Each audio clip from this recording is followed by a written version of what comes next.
अस्सलाम वालेकुम, आदाब। मैं हूं खलील फरहाद। नेशनल व इंटरनेशनल खबरों की तफसील जानने के लिए शुरुआत करते हैं वर्ल्ड न्यूज़ की हेडलाइंस के साथ।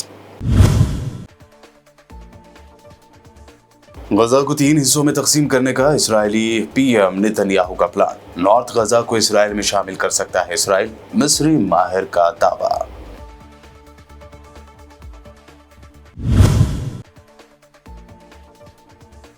साउथ गजा में इसराइली हेलीकॉप्टर गिरकर तबाह, 2 फौजी हलाक। मगरबी किनारे में एक फलस्तीनी ने ट्रक से इसराइली फौजी को रौंदकर मार डाला।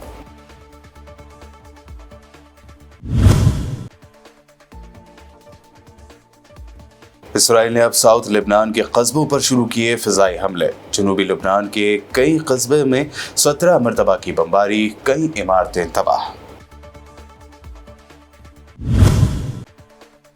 कर्नाटक के मांड्या में गणपति विसर्जन के दौरान 2 ग्रुपों में बहस के बाद झड़प, दोनों तरफ से हुआ पथराव। शरपतंदों ने दुकानों और गाड़ियों को लगाई आग। 48 घंटे का कर्फ्यू नाफिज, 52 गिरफ्तार।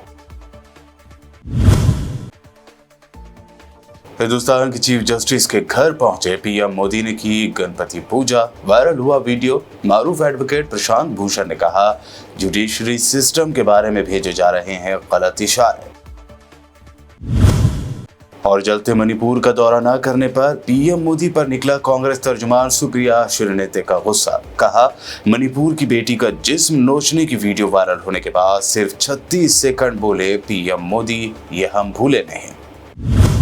ये थी हेडलाइंस। बढ़ते हैं खबरों की तफसील की जानिब। एक मिस्री एक्सपर्ट ने इसराइली पीएम नेतन्याहू के जंग के बाद के अरसे में आबादकारी की सरगर्मियों को तेज करने और नॉर्थ गजा की पट्टी को इसराइल में शामिल करने के इरादे का इंकशाफ किया है।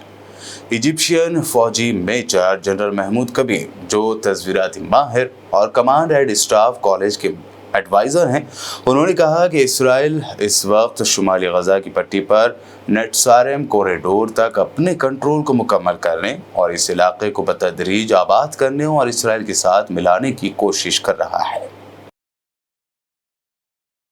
साउथ गजा की पट्टी में इसराइली एयरफोर्स का एक हेलीकॉप्टर गिरकर तबाह होने से 2 फौजी हलाक और मुतअद्दिद जख्मी हो गए। इसराइली फौज ने इसे हादसा करार दिया है, ताहम तहकीकात जारी हैं। हलाक होने वालों का नाम इसराइली डिफेंस फोर्सेस ने सार्जेंट तेल अवीव से ताल्लुक रखने वाले 37 साला मेजर डेनियल एल्विश और सार्जेंट वहीं नेसहरीम से ताल्लुक रखने वाले 38 साला मेजर रिटायर्ड टॉम एश श्लोम बताए हैं। रात 12:30 बजे के करीब रफा में इसराइली फौज के कैंप के अंदर आखिरी लैंडिंग के मरहले के दौरान हेलीकॉप्टर सही तरीके से लैंड करने के बजाय जमीन से टकरा गया। हादसे में 2 फौजी मारे गए और दीगर 8 को अस्पतालों में ले जाया गया है। फाइटर इंजीनियर भी शामिल हैं जख्मियों में, जो रफा में लड़ाई के दौरान जख्मी हुआ था। इस दौरान सोशल मीडिया पर एक वीडियो गर्दिश कर रही है जिसमें एक हेलीकॉप्टर को आग लगी हुई है और वो नीचे गिरता हुआ दिखाया जा रहा है। लोग इसे इस वाक़े से जोड़ रहे हैं। फ़लस्तीन के मकबूजा मगरबी किनारे में फ़लस्तीनी ट्रक ड्राइवर ने एक इसराइली फ़ौजी को रौंद डाला। इसराइली फ़ौज ने एक बयान में तस्दीक की है कि एक फ़ौजी मकबूजा मगरबी किनारे में ड्यूटी के दौरान ट्रक के हमले में मारा गया। बयान में कहा गया है कि मुश्तबा हमलावर को इसराइली फोर्सेज ने रमला के नॉर्थ में वाक़ यहूदी बस्ती गियोत असाफ के करीब मार डाला। हालांकि इसराइली फौजी की शनाख्त 24 साला स्टाफ सार्जेंट गैरी गेडोन हैंगल के नाम से हुई है। फ़लस्तीनी मीडिया के मुताबिक हमले में मुलविस फ़लस्तीनी की शनाख्त हायल ईसा ज़ैफुल्लाह के नाम से की गई, जिसका ताल्लुक रमला से बताया गया है। गजा में बुध की रात गए इसराइली फ़िज़ाई हमलों ने बेघर फ़लस्तीनियों ने पनाह लिए हुए अक़वाम मुत्तहिदा के एक स्कूल को और 2 घरों को निशाना बनाया। हुकाम के मुताबिक इन हमलों में कम अज़ कम 34 अफराद हलाक हो गए, जिनमें 19 ख़वातीन और बच्चे भी शामिल हैं। सबसे मौलिक हमला बुध की सपहर वस्ती गजा के नुसरात पनाहगज़ीन कैंप में अक़वाम मुत्तहिदा के अल-जौनी प्रिपरेटरी बॉयज़ स्कूल पर हुआ, जिसमें 14 अफराद हलाक और कम से कम 18 ज़ख्मी हुए। एजेंसी ने एक बयान में कहा है कि हलाक होने वालों में बच्चों में से एक गजा की सिविल डिफेंस एजेंसी के एहलकार मोमिन सलमी की बेटी थी। ये एजेंसी हमले के बाद जख्मियों को बचाने और लाशें निकालने का काम करती है। इस दौरान उनरवा के 6 एहलकार के भी मारे जाने की इत्तला है।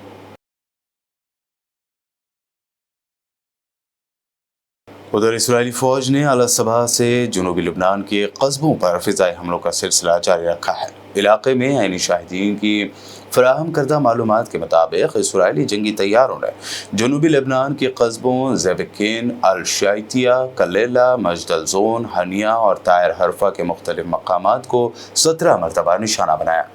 इस्राएली फौज ने सुबह सवेरे से साउथ लेबनान के कस्बों पर छापों का सिलसिला शुरू कर रखा है। लेबनान की सरकारी खबर रसाई एजेंसी NNA ने बताया कि कलेला कस्बे में खास तौर पर खेतों और इमारतों को भारी माली नुकसान पहुंचा है। इस्राएली ड्रोन्स बिन्त जुबैल शहर पर बैक वक्त परवाज कर रहे हैं तो इसराइल ने खुदकार हथियारों से ऐता अल-शब और रमिया कस्बों की तरफ शदीद फायरिंग की।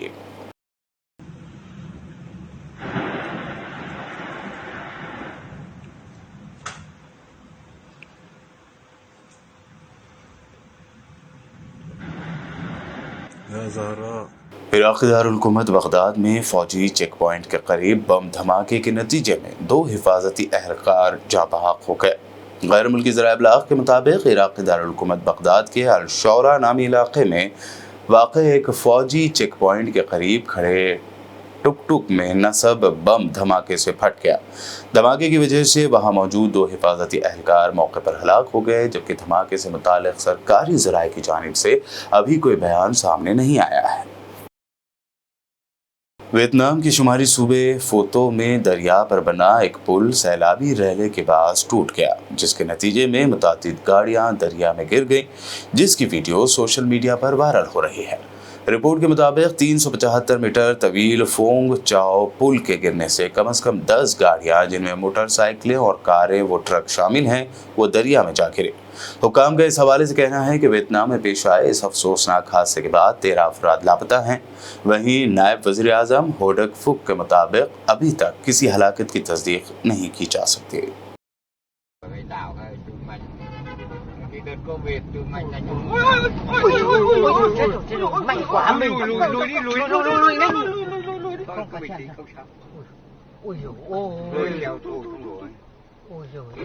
बुलेटिन में खबरों का सिलसिला लगातार यूं ही जारी रहेगा। फिलहाल रुकते हैं एक छोटे से ब्रेक के लिए।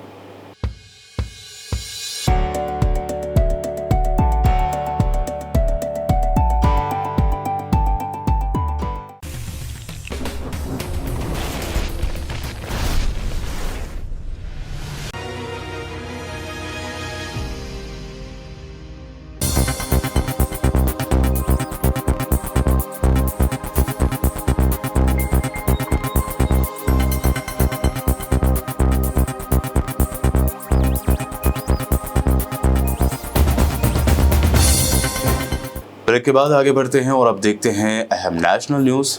कर्नाटक के मांड्या में गणपति विसर्जन के दौरान 2 ग्रुपों में हुई झड़प के बाद 52 अफराद को गिरफ्तार किया गया। कर्नाटक के होम मिनिस्टर जी परमेश्वर ने इस बात की इत्तला दी है। बताया गया है कि गणेश विसर्जन के जुलूस के दौरान हुए तशद्दुद में दोनों कम्युनिटी की तरफ से एक दूसरे पर पथराव किया गया और पेट्रोल बम भी फेंके गए। इस वाक़े के बाद इलाके में 48 घंटे का कर्फ्यू लगाया गया था और अब हालात काबू में है। बेंगलुरु में मीडिया से बात करते हुए कर्नाटक के होम मिनिस्टर जी परमेश्वर ने कहा कि इत्तला मिलते ही पुलिस मौके पर पहुंची और हालात पर काबू पाया। पुलिस के मुताबिक गैर कानूनी तरीके से जमा होने, कत्ल की कोशिश, सरकारी मुलाजमीन के काम में रुकावट डालने, पब्लिक प्रॉपर्टी को नुकसान पहुंचाने और कानून की दीगर दफात के तहत केस दर्ज किया गया है। पुलिस ने यह भी बताया कि बुध को जब बदरी कोप्पलो गांव से शोभा यात्रा निकाली जा रही थी, तब 2 ग्रुपों के दरमियान बहस हो गई और कुछ शरपसंद अनासिर की जानिब से हमला करने के बाद सूरत हाल मजीद बिगड़ गई। जुलूस में शामिल लोगों ने दुकानों में तोड़फोड़ की और गाड़ियों में आग लगा दी।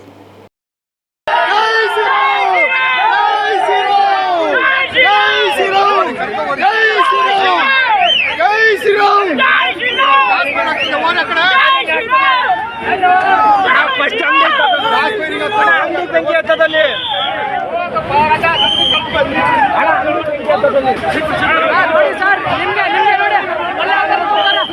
वज़ीर-ए-आज़म नरेंद्र मोदी कल नई दिल्ली में वाक़ हिंदुस्तान के चीफ जस्टिस डी.वाई. चंद्रचूड़ के घर पर गणपति पूजा करने पहुंचे, जिसका वीडियो सोशल मीडिया पर काफ़ी वायरल हो रहा है। इस वीडियो में देखा जा सकता है कि पीएम मोदी का सीजेआई चंद्रचूड़ और उनकी अहलिया वेलकम करती हैं। बाद में नरेंद्र मोदी गणपति की आरती करते हैं और इस मौके पर सीजेआई व उनकी अहलिया साथ में मौजूद होती हैं। लोग इस वीडियो को लेकर अपनी अपनी राय दे रहे हैं। इस वीडियो पर अपनी राय देते हुए मशहूर एडवोकेट प्रशांत भूषण ने इसे जजों की ज़ाब्ते अखलाक की खिलाफ वर्जी करार दिया। उन्होंने ट्वीट किया कि लोगों को जुडिशरी सिस्टम के बारे में गलत इशारे भेजे जा रहे हैं। कांग्रेस सदर मल्लिकार्जुन खड़गे ने जम्मू और कश्मीर में दावा किया कि जैसे ही चंद्रबाबू नायडू और नीतीश कुमार अपना हाथ पैर खींचेंगे, वैसे ही बीजेपी की हुकूमत गिर जाएगी। इसके अलावा उन्होंने ये भी कहा कि पहले बहुत से बिल बिना बहस के पास कर दिए जाते थे, लेकिन अब ऐसा नहीं है। वक्फ बोर्ड का बिल जेपीसी में भेजना पड़ा क्योंकि आज मोदी सरकार खुद अक़लियत में है। तुम्हारी गवर्नमेंट 400 पार की नहीं है, तुम्हारी गवर्नमेंट 200 पार की है। तुम माइनॉरिटी में हो। कभी भी नायडू तुम्हारे पैर खींच सकता है और अपने नीतीश कुमार वो तुम्हारा हाथ खींच सकता है।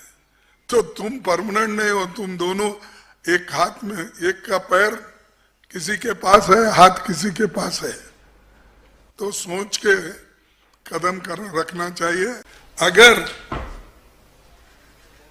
कांग्रेस पार्टी गठबंधन अलायंस करके आज नहीं लड़ती तो ये वक्फ बोर्ड के बिल को आज जो ज्वाइंट पार्लियामेंट्री कमेटी में जाना है वो नहीं जाता था। पिछले कितने बिल्स बगैर पार्लियामेंट को सुने, डिस्कस करे, सीधा पास करके भेजते थे। आज वो स्थिति नहीं है। उनकी सरकार खुद माइनॉरिटी में है।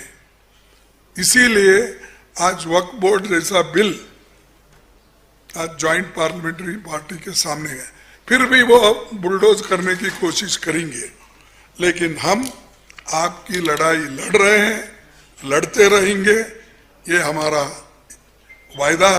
कांग्रेस तर्जुमान सुप्रिया श्रीनेते ने तशद्दुद की आग में जल रहे मणिपुर को लेकर नरेंद्र मोदी और बीजेपी की जमकर धज्जियां उड़ाई हैं। उन्होंने कहा कि नरेंद्र मोदी इलेक्शन में मणिपुर नहीं जाते हैं, उसके आसपास की रियासतों में जाकर लौट आते हैं। हमको याद है कि मणिपुर में एक बेटी के जिस्म को नोचा गया और कई दिनों बाद जब वीडियो वायरल हुआ तो मोदी ने सिर्फ 36 सेकंड इस पर बात की। वो चुनाव में मणिपुर नहीं जाते, उसके बगल के राज्यों में होकर लौट आते हैं।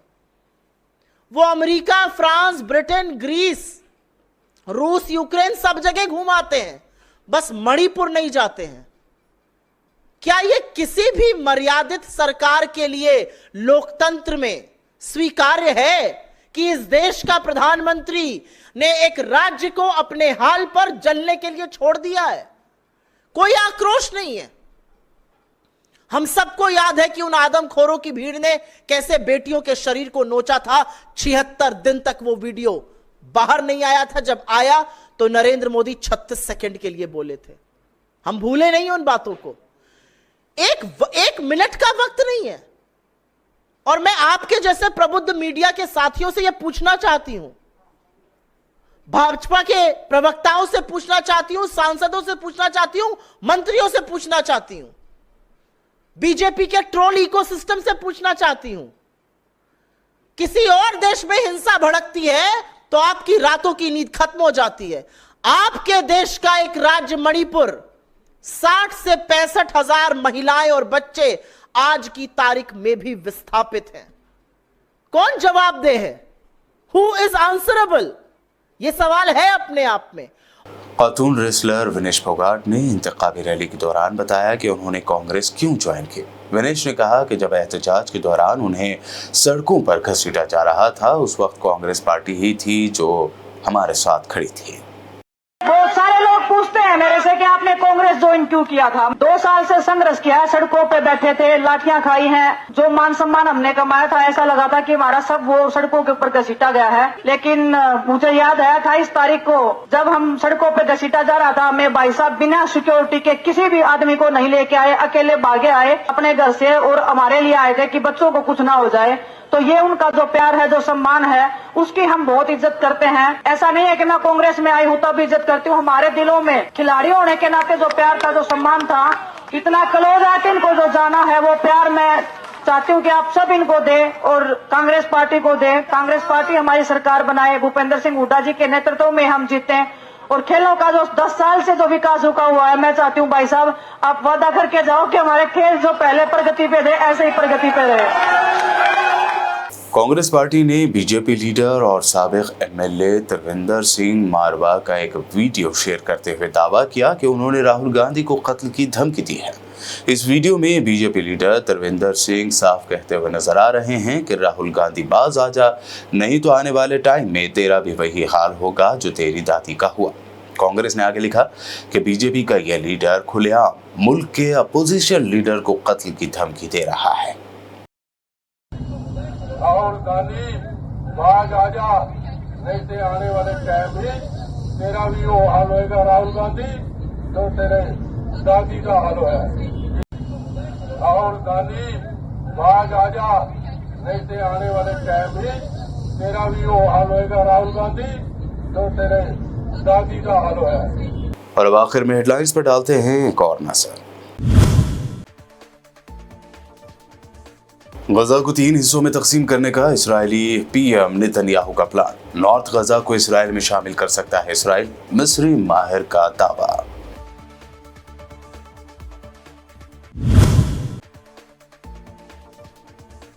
साउथ गजा में इसराइली हेलीकॉप्टर गिरकर तबाह, 2 फौजी हलाक। मगरबी किनारे में एक फलस्तीनी ने ट्रक से इसराइली फौजी को रौंदकर मार डाला।